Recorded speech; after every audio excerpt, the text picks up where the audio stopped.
Сығырайған көзін ғана қалдырып, бетінің басқа жерін қолдан жасалған қоймалжыңмен айғыздап, басына шаңырақтай етіп үйіп орамал байлап, тақта үстінде шалқасынан түсіп қыбырсыз жатыр. Үй іші құлаққа ұрған танадай тым-тырыс, мезгіл түс ауғанын білдіріп, терезеден қиялай салаған күн сәулесі бөлменің бір жақ шетін қиып алып ерекше жарқыратып жіберген. Бір бүйірден келесі бөлмеге өтетін есік аузы үңірейіп көрініп тұр. Онда осы үйдің маңдайында біткен жалғызы Олжас, 7-ші орыс класының шәкірті, сабақ қараудан жалықты ма, әлден уақытта гитарасын дыңғырлатып ән айтуға кірісті. Үш аяқта араб орындығының үстінде мелшиіп тұрған қызыл телефон кенет қатты шырылдап қоя бергені. Зейнеп тақта үстінен жеңіл сырғып түсті де былқ-сылқ басып барып тұтқаны еріне көтерді. Алло деді де қуанғаннан күлгені болар. Кілегей жағылған бет аузын тырса-пырса дірілдеп қозғалып кетті. Дауысы да көңілдене сыңғырлай шықты. Сен қамбысың ей, қайдан жүрсің? Көктен түскендей боп. Олынан қаймықты ма, тұтқаға жабысқан күйі мойнын бұрып көзімен Олжасы іздеп еді, таппады. Бөлмесінің есігі тарс жабық тұр. Зейнеп сонда да сақтық жасап, микрофонға ернін тигізер-тигізбестен етіп боғына сөйледі. Жынданған шығарсын, ойпырмай, осы сенің таскенеде жабысқақ мінезің-ай, бір қадалсаң өлсең айырылмайсың, қойшы, ақтан өзі де шақыртты деймісің? Оның қызық екен, сықылықтай күлді. Жарайды, болса да келіп қалыпсың. Қонақ үйде не бар, жападан жалғыз шошайып, жатарға барарсың. Әлде немере ағаң Қасымхандікіне түсетін шығарсың. Давай онда біздікіне кел. Ол ағаңның жарты өмірі март пен конвертер пештерінің отын кесеумен өтіп жатқанын білмеуші ме едің? Зейнеп тұтқан ұясына қондырып, сәл ойлана кідірген. Сосын ұлының бөлмесі жағына қарап мейірлене дауыстады. Олжасжан, есік ашылып екі беті бұлтиып, өкпе сәлі қайтпаған ұлы көрінді. Не болды, жайшама? Үй жинастыр шүкінім. Сабақ пысықтап жатырмын. Өлең мен қалжыңды азайтсаң ғой. Жә, кейін пысықтарсың, қазір үйге қонақ келеді. Ол кім, мама, қандай жақынымыз, мен білем бе? Ол ма? Ол осы үйдің досы ұлым.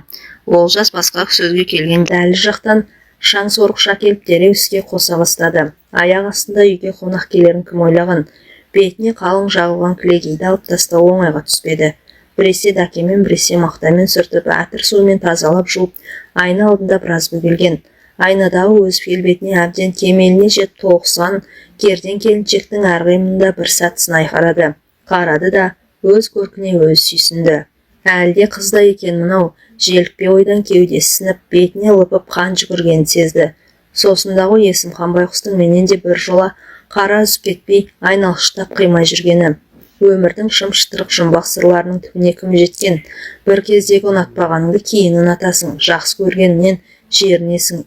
Және ешқандай күштеусіз өз еркіңмен, әйтеуір ұшатын көбелек қанатындай қобылып тұрған бір дүние тұрақтап қалар баянды ештеңе жоқ. Әйтпесе мұның жары ақтан емес, осы Есімхан болатын ақыреті бар еді. Олай болмады. Өмір өз дегеніне көндіргені. Шіркін уақыт-ай, сен үшін байда кедей де жоқ.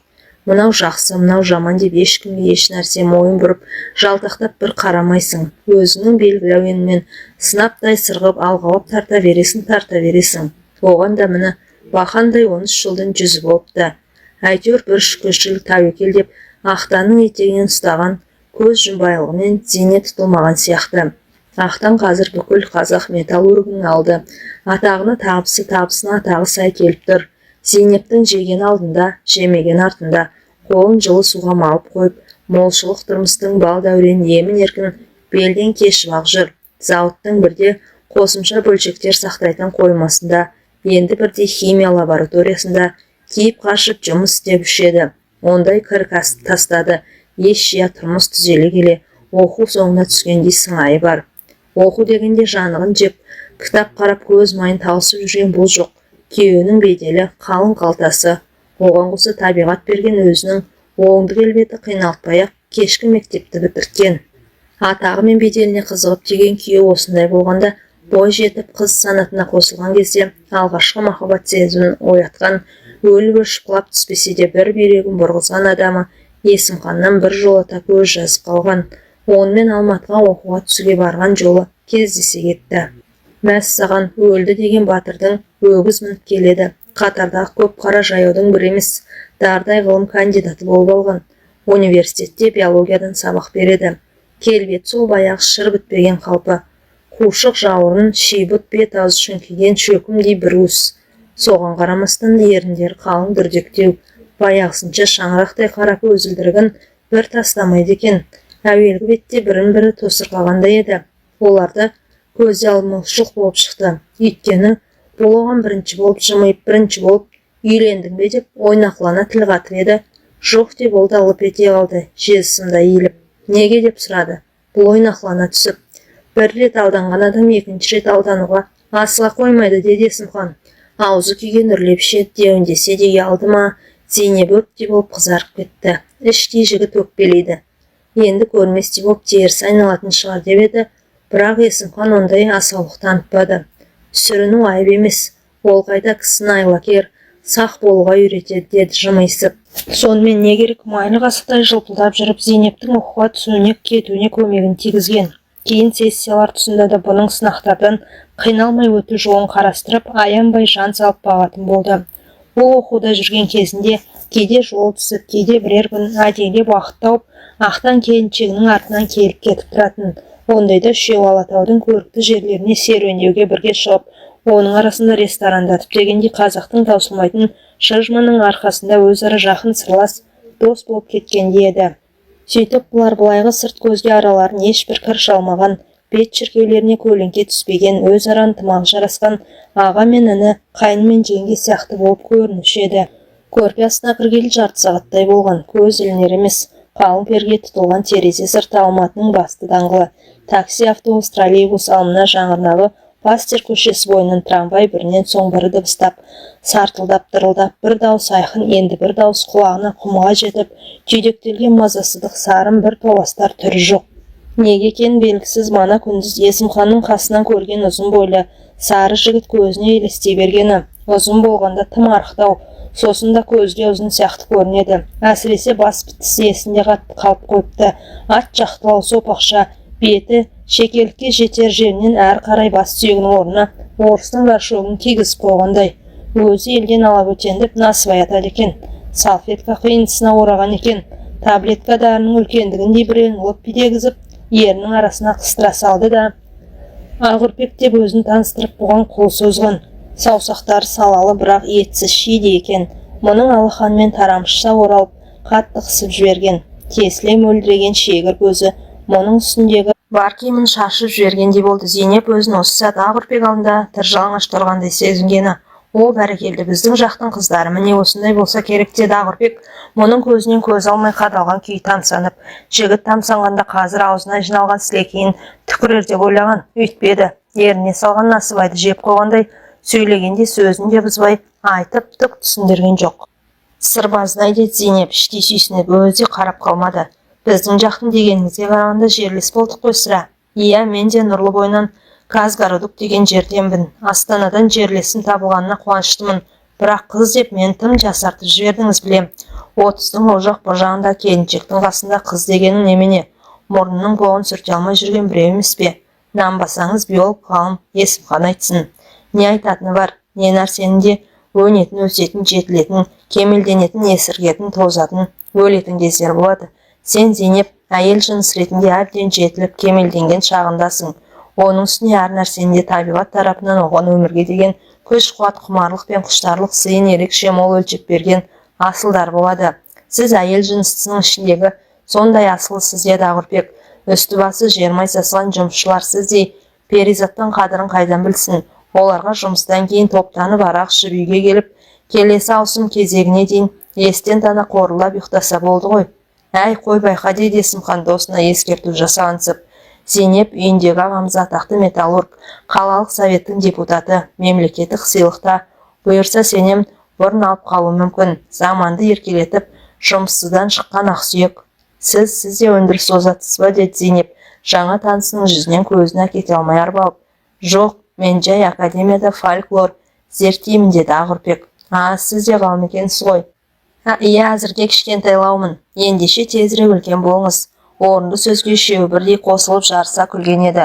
Көзіне сопақ басты горшок тәрізденген Ағырпек тағы елестеді.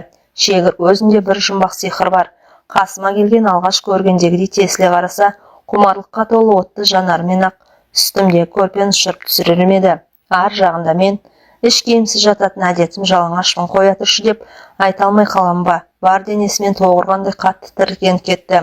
Қызып мазасын алып жатқан борбай арасына тап бір судан жаны жай табатындай қолын соғып жіберіп тас қып қысып алды.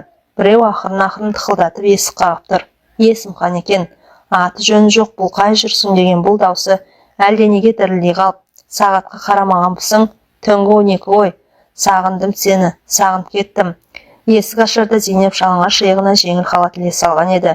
Түймеленбеген алды ашық халаттан бардан жарқырай көрініп тұрды. Онысын өзі аңғармады ма, әлде құмарлық шақырсын деп әдейі сөйтті ме екен?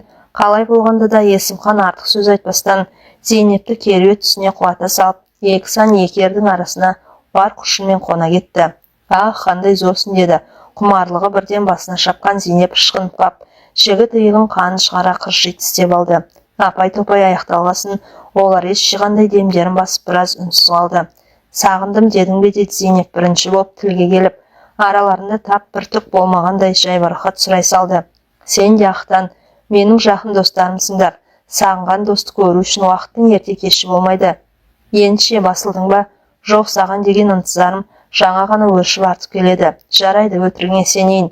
Тек соны айту үшін келдің бе осы қазір жетінің ішінде? Жоқ, саған сақтаған жақсы жаңалығым да бар. Айт, докторлығыма тақырып етіп, Зауза қоңызын алғанмын. Дәлірек айтсақ, орталық Қазақстан аймағындағы Зауза қоңызының тірлігі. Шалқасынан жатқан Зейнеп өз дөсін өзі типалады. О, тоба, қоңыздан басқа жәндік құрып қалған ба жер бетінде? Қортақандай қоңызды тани білген кісіге талай терең сыр жатыр деді. Есімхан желпіне түсіп, ол дегеніңіз ғылыми атақ, машина бедел. Зейнеп сиқырлана күлді. Соның бәрі Құртақандай қоңыз арқылы келе ме? Әлбетте, қоңыздың 140 тұқымдасқа бөлінетін 300 түрі болады. Бірақ қоңыздар біздің елімізде, оның ішінде Қазақстанда аз зерттелген, ал қоңыз деген шаруашылыққа зиянды насекомдар қатарына жатады. Шаруаң сол, екеулеп зерттейміз. Қоңыз дегенің биология ғылымындағы тың тақырып, ол саған да маған да жетеді. Әрине, сен әуел диплом жұмысынан бастайсың.